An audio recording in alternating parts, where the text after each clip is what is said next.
بسم اللہ الرحمن الرحیم۔ نبوت مل جانے کے بعد 9 برس تک نبی اکرم صلی اللہ علیہ وسلم مکہ مکرمہ میں تبلیغ فرماتے رہے اور قوم کے ہدایت اور اصلاح کی کوشش فرماتے رہے، لیکن تھوڑی سی جماعت کے سوا جو مسلمان ہو گئی تھی اور تھوڑی سی ایسے لوگوں کے علاوہ جو باوجود مسلمان نہ ہونے کی آپ کی مدد کرتے تھے، اکثر کفار مکہ آپ صلی اللہ علیہ وسلم کو اور آپ کے صحابہ رضی اللہ عنہ کو ہر طرح کی تکلیفیں پہنچاتے تھے، مذاق اڑاتے تھے اور جو ہو سکتا تھا اس سے درگزر نہ کرتے تھے۔ حضور صلی اللہ علیہ وسلم کے چچا ابو طالب بھی انہی نیک دل لوگوں میں تھے جو باوجود مسلمان نہ ہونے کی حضور کے ہر قسم مدد فرماتے تھے۔ 10ویں سال میں جب ابو طالب کا بھی انتقال ہو گیا تو کافروں کو اور بھی ہر طرح کل مہار اسلام سے روکنے اور مسلمانوں کو تکلیف پہنچانے کا موقع ملا۔ حضور اقدس صلی اللہ علیہ وسلم اس خیال سے طائف تشریف لے گئے کہ وہاں قبیلہ ثقیف کے بڑے جماعت ہیں، اگر وہ قبیلہ مسلمان ہو جائے تو مسلمانوں کو ان تکلیفوں سے نجات ملے اور دین کے پھیلنے کی بنیاد پڑ جائے گی۔ وہاں پہنچ کر قبیلے کے 3 سرداروں سے جو بڑے درجے کو سمجھے جاتے تھے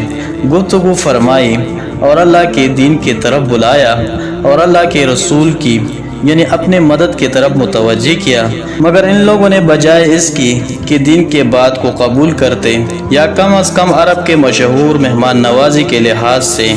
ایک مہمان کی خاطر مدارت کرتے ہو، بلکہ صاف جواب دے دیا اور نہایت بے روحی اور بد اخلاقی سے پیش آئے۔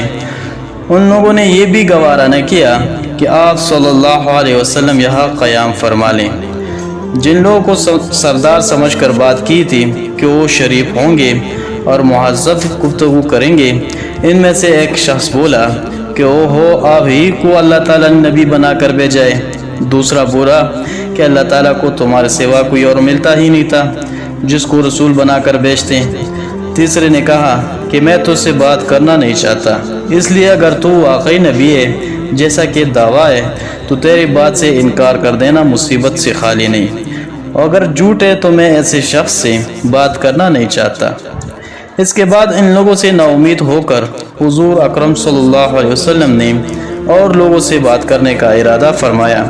کہ آپ صلی اللہ علیہ وسلم تو ہمت اور استقلام کے پہاڑ تھے، مگر کسی نے بھی قبول نہیں کیا، بلکہ بجائے قبول کرنے کی حضور صلی اللہ علیہ وسلم سے کہا کہ ہمارا شہر سے فوراً نکل جاؤ اور جہاں تمہارا چاہت کی جگہ ہو وہاں چلے جاؤ۔ حضور اکرم صلی اللہ علیہ وسلم جب ان سے بالکل مایوس ہو کر واپس ہونے لگے تو ان لوگوں نے شہر کے لڑکوں کو پیچھے لگا دیا کہ آپ صلی اللہ علیہ وسلم کا مذاق اڑائیں، تالیاں پیٹیں، پتھریں ماریں، حتیٰ کہ آپ صلی اللہ علیہ وسلم کے دونوں جوتے خون کے جاری ہونے سے رنگین ہو گئے۔ حضور اقدس صلی اللہ علیہ وسلم اس حالت میں واپس ہوئے۔ جب راستے میں ایک جگہ ان شریروں سے اطمینان ہوا تو حضور صلی اللہ علیہ وسلم نے یہ دعا مانگی: اے اللہ، تجھ سے شکایت کرتا ہوں، میں اپنی کمزوری اور بے کسی کی اور لوگوں میں ذلت اور رسوائی کی۔ اے ارحم الراحمین، تو ہی ضعفاء کا رب ہے اور تو ہی میرا پروردگار ہے، تو مجھے کس کے حوالہ کرتا ہے؟ کسی اجنبی بیگانے کی جو مجھے دیکھ کر ترشرو ہوتا ہے اور منہ چڑھتا ہے، یا کہ کسی دشمن کی جس کو تو نے مجھ پر قابو دے دیا۔ اے اللہ، اگر تو مجھ سے ناراض نہیں ہے تو مجھے کسی کی بھی پرواہ نہیں ہے، تیری حفاظت مجھے کافی ہے۔ میں تیرے چہرے کے اس نور کے طفیل جس سے تمام اندھیریاں روشن ہو گئے اور جس سے دنیا اور آخرت کے سارے کام درست ہو جاتے ہیں، اس بات سے پناہ مانگتا ہوں کہ مجھ پر تیرا غصہ ہو یا تو مجھ سے ناراض ہو۔ تیرے ناراضگی کا اس وقت تک دور کرنا ضروری ہے جب تک تو راضی نہ ہو۔ نہ تیرے سوا کوئی طاقت ہے نہ قوت۔ مالک الملک کی شان قہار کو اس پر جوش آنا ہی تھا کہ حضرت جبرائیل علیہ السلام نے آ کر سلام کیا اور عرض کیا کہ اللہ تعالیٰ نے آپ کے قوم کی وہ گفتگو جو آپ سے ہوئی سنی اور ان کے جواب سنی، اور ایک فرشتہ کو جس کے متعلق پہاڑوں کی حزمت ہے آپ کے پاس بھیجا ہے کہ آپ جو چاہے اس کو حکم دیں اس کے بعد اس فرشتے نے سلام کیا اور عرض کیا جو ارشاد ہو میں اس کی تعمیل کروں گا، اگر ارشاد ہو تو دونوں جانب کے پہاڑوں کو ملا دوں جس سے یہ سب درمیان میں کچل جائے، یا جو سزا آپ تجویز فرمائیں۔ حضور صلی اللہ علیہ وسلم کے رحم و کریم ذات نے جواب دیا کہ میں اللہ سے اس کا امید رکھتا ہوں، اگر یہ مسلمان نہ ہوئے تو ان کے اولاد میں سے ایسے لوگ پیدا ہوں جو اللہ کی عبادت کرے گا۔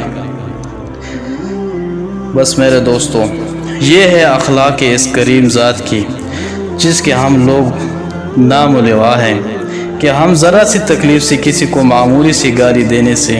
ایسے بھڑک جاتے ہیں کہ پھر عمر بھر اس کا بدلہ نہیں اترتا، ظلم پر ظلم اس پر کرتے رہتے ہیں اور دعویٰ کرتے ہیں اپنے محمدی ہونے کا، نبی کا پیروی بننے کا۔ نبی کریم صلی اللہ علیہ وسلم اتنے سخت تکالیف اور مشقت اٹھانے کے باوجود نہ بددعا فرمائی نہ کوئی بدلہ لیتا ہے۔ بس میرے دوستو بھائیوں، جو کچھ سنا کہا اس پر عمل کرنے کی توفیق عطا فرمائیں۔ وما علینا الا البلاغ۔